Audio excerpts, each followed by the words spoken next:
প্রসঙ্গ হচ্ছে জুলাই অভ্যুত্থান স্মৃতি জাদুঘর। এটি আগামীতে থাকবে কিনা, বা থাকলেও কিভাবে থাকবে, বা ভাঙলেও কারা ভাঙবে, বা এটি কেন করা হয়েছে, যেই অভ্যুত্থান, যে আন্দোলন গত 18 মাসে আমরা দেখেছি, ভাস্কর্যের বিরুদ্ধে, দেশের কালচারের বিরুদ্ধে, দেশের সঙ্গীতের বিরুদ্ধে, দেশের মুক্তিযুদ্ধের স্থাপনার বিরুদ্ধে যেভাবে তারা ভেঙেছে, তৌহিদি জনতা, এনসিপি, জামাতে ইসলাম, সেই সমস্ত জিনিসগুলো তারা জুলাই অভ্যুত্থান স্মৃতি জাদুঘরে ঢুকিয়েছে।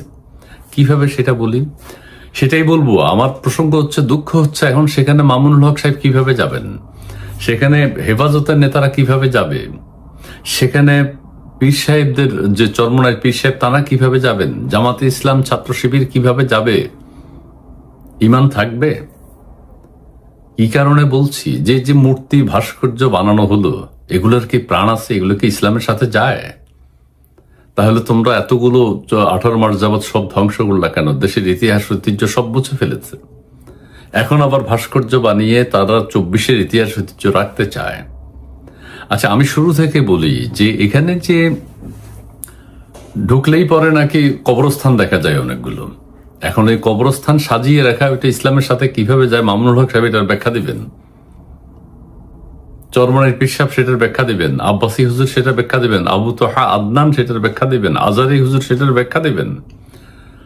একটা সন্তান যদি বাবা মাকে জিজ্ঞেস করে, বাবা এটা কি, মা এটা কি, মা বাবা বলবো যে এটা একটা কবরস্থান, তো সন্তানটা জিজ্ঞেস করবে ভিতরে কি আছে, বাবা মা বলবে কিছুই নেই, তো ভুয়া কবরস্থান। কবরস্থান এতগুলো সাজিয়ে রেখেছে এত বড় জায়গা জুড়ে, এইটা কতটুকু ইসলামের সাথে সাংঘর্ষিক সেটা আমাদের বক্তারা বলবেন। আচ্ছা ঠিক আছে, সঙ্গীত নাকি হারাম, সঙ্গীত নিষিদ্ধ, সেখানে নাকি গান বাজনা বাজানো হয়, মিউজিক চলতে থাকে, যন্ত্রসঙ্গীত আছে। এখানে জামাতে ইসলামের আমির সাহেব কিভাবে দাঁড়াবেন ওই জায়গায় যখন গান বাজা শুরু করবে?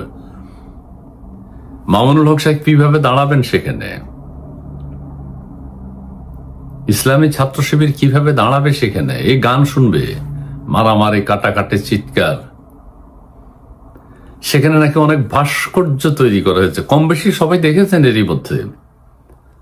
যে ভাস্কর্যগুলো তৈরি করা হয়েছে, যে কারণে ভাঙ্গা হয়েছে গত 18 মাস যাবৎ, এগুলোর ভিতরে কি প্রাণ আছে? এগুলো কি ইসলামের সাথে যায়? এটা তো হিন্দু সম্প্রদায়ের মূর্তি পূজার মতো আমরা করছি, তো একই হয়ে গেল না?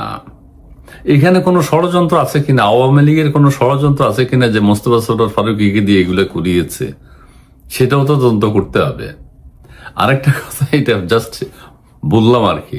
আরেকটা কথা বলি, যে পুলিশকে কিভাবে ঝুলিয়ে রাখা হয়েছিল সেইটাও নাকি ভিতরে আছে। আমি সত্য অসত্য জানি না, আমি শুনেছি ভিতরে আছে।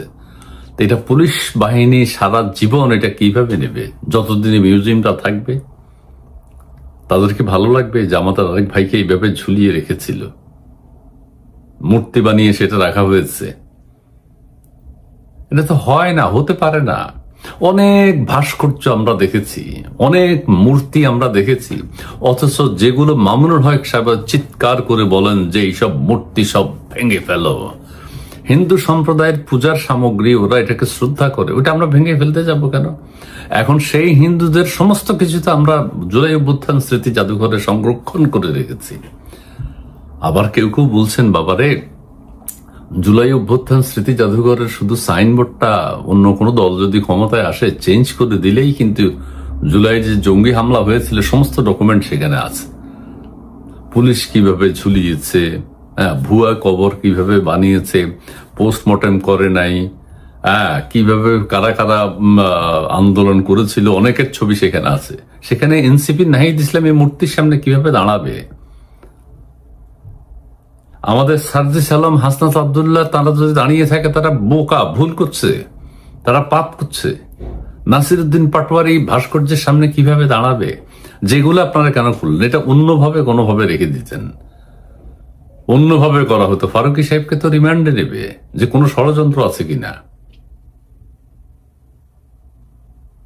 তো যাই হোক, তৌহিদি জনতা কি করবে এখন?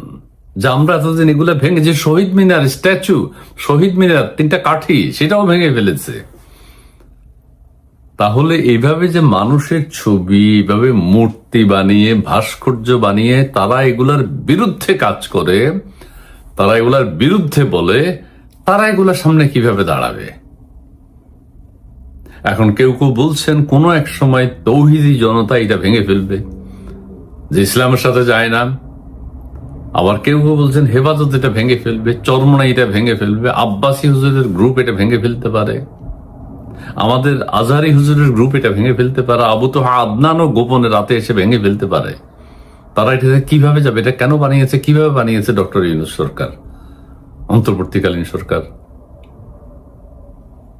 এখানে গেলে কি ইমান থাকবে? নানান কথা এখন চতুর্দিকে ছড়াচ্ছে। এখানে কি বঙ্গভবন, গণভবন কিভাবে লুট হয়েছে সেসব চিহ্ন নাকি আছে? তো কিভাবে লুট করে, এটা তো আত্মঘাতী সিদ্ধান্ত হলো। কিভাবে লুট করেছেন আপনারা সেটা রাখবেন কেন? আচ্ছা, রেখেছে শেখ হাসিনার কক্ষ কিভাবে ধ্বংস হয়েছে সেটাও নাকি আছে, সেটাও আছে। এগুলো তো আত্মঘাতী হয়ে গেল। আচ্ছা, আমি সেদিকেও যাব না। আমার কথা হলো যে আমাদের ইসলামী বক্তা, তৌহিদি জনতা, এনসিপি, জামাত ইসলাম, ছাত্র শিবির, হেফাজত, চরমোনাই, আজারি হুজুর, আবু তোহা আদনান, তারা এখানে কিভাবে প্রবেশ করবেন, এই জন্য এই দুঃখটা আপনাদের সাথে শেয়ার করলাম। সাংঘর্ষিক। ঠিক আছে, ভালো থাকবেন।